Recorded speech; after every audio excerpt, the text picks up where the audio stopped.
Decided to make my way outside this morning on a Saturday. We're heading up the lift to floor 5 in a shopping mall in Bangkok called Enquiries. And it's got a lovely sky garden, as they call it. Well-renowned Starbucks. Me and Joe usually meet for a coffee and we're gonna get chatting. He said, do you want a coffee today? I said, no. Actually, I'll pass today. Partly because I haven't had one since the last time we met, last weekend. And he's gonna quiz me in a minute and ask me why. Now, I've heard some pretty fascinating stuff, but this gentleman has just told me perhaps the most interesting thing I've heard today. He has not drunk coffee for a week, and I would really like to know what the thought process is behind that. So I actually did the same thing, not this week, but the week before as well. Yeah. And last week was the first time I had a coffee in a week. Really? So I've only had like one coffee in 2 weeks. So the reason behind it is super simple, and it's not as interesting as it may appear. Right. It's out of pure laziness. No. No, basically I've got a coffee machine at home, and I usually just have like an espresso, or I put it into a cup with ice and have a nice coffee at home. So I don't order my coffee and do it with like an espresso. A pod machine or pod machine? Yeah. Okay, that's a problem. And because I left, it's talking in past tense about the future, because I'm going to leave in a couple of weeks' time, I didn't want to go and then buy a lot more pods and then have pods left over for some reason. So I never ended up buying them. And then a couple of days passed and I was like, I don't need to have a coffee, so I'm not going to buy another pack of coffee when I don't need it. Yeah. But this is like a month before I leave. So That's it doesn't really interesting. It doesn't make any sense at all. So yeah, I mean, I just didn't re-up on the coffee supplies. And then I think when you sort of step away from it a little bit, you don't want to be too like, if you already feel rested and you already feel good, a coffee can sort of like push you a bit too far and you feel like a bit too geeked out. Yeah, sometimes. no, I get Especially that. a coffee of that stature. Show the people that maggot coffee we've got. This is what we usually I have. have enormous hands, like they are ridiculous. And that's black, like I think they do like a quad shot in these. Yeah. Because I see them pour 2 double espressos. Yeah. It's crazy. So yeah, a coffee of this size, especially black, is the sort of thing that gives you that sort of feeling. You start like coming up with new science, you're breaking sort of atoms. Why don't you tell the people what's been happening? You had a bit of a breakthrough. Well, actually on this, a very famous YouTuber made a video about a week ago about getting stuck in a sim cycle. I think his name was Joseph Davis or something. He had some really good points in it. So I see where you got the other one. Sim cycle. But actually, one more question I have to ask though. Yeah. The why is questionable, like I get it, but how do you feel day to day that you're not drinking coffee? Do you feel more level and there's more balance to go through the work day, you get more done, so. or you do? Yeah. I don't know whether I'm getting more done, but I just feel more... Less panic involved. Yeah, and there's less peaks, but there's also less troughs. Yeah. Yeah, it's more consistent.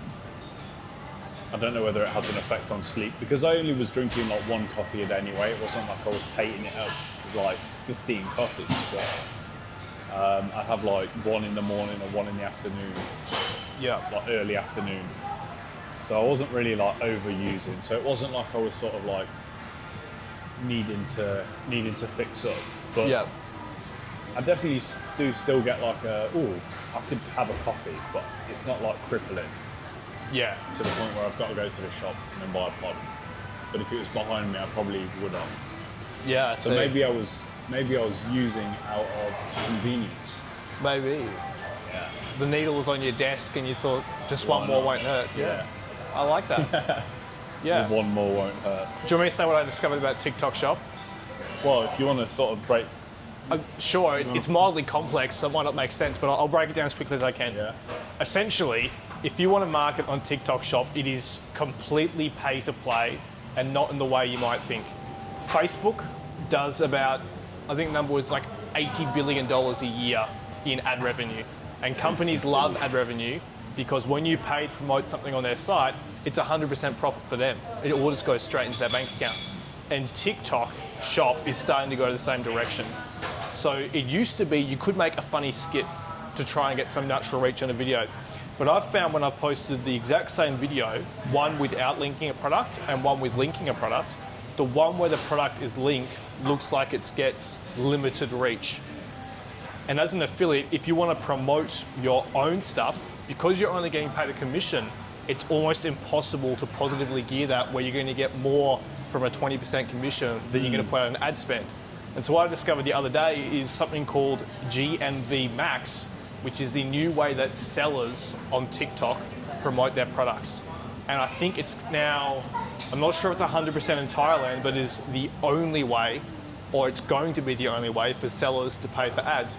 And essentially how it works is that every product in their shop goes into an AI tool called GMV Max. They allocate a budget, say 100,000 baht for this week they want to spend promoting their products. What that AI will then do is go through and start testing all the different affiliate videos that people have made. So the seller is paying for the promotion. And all it does is it puts more money on the videos that have a higher conversion, because that's where the gross max volume max comes in, GMV max. So what you want to do is you're trying to identify where is that GMV max getting spent right now, and then you're going to make a bunch of different videos, slight variations, slightly different angles, but you're going to focus on making it as a sell with a call to action, not entertaining, not any of that, because you want to prioritize conversion. Because whoever gets the highest conversion is going to get the majority of the ad spend. But you've got to try and identify it early and get your videos out early, because if TikTok's already picked a winner and given it 1 million views, you're a bit too late to the party. Wow. So the biggest problem I have now is identifying the trend and getting the product to my door ASAP to get those videos up. So one of my assistants, well, my girl now, we've actually just called a warehouse for a lipstick, which is getting good spend. We're going to purchase it direct from the warehouse, and we're going to send a Grab bike over there to go pick it up and take it back to our place so we can get the video up today. Wow. Because if we order it traditionally, that's going to take 2 days. And by then, if it's not a super strong product, the ad spend is going to be going to a different product in their showcase. That's the discovery. Rule number 1, speed.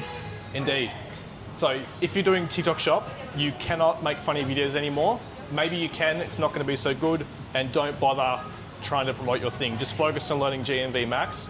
That's where the money is, and it's still all profit for you because the seller is paying for 100% of the ads. Just this week's gone pretty quick.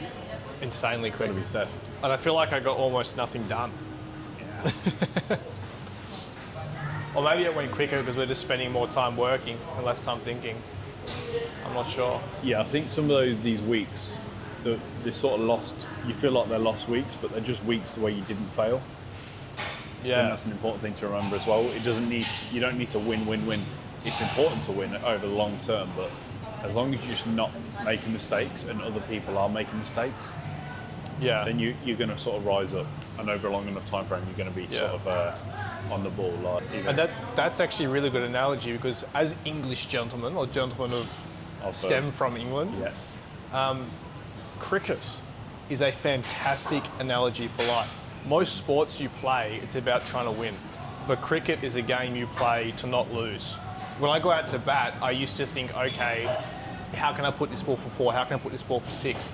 Rather than thinking, okay, how am I not going to get out here? And if you don't get out and you stay out there long enough, the runs will come with it.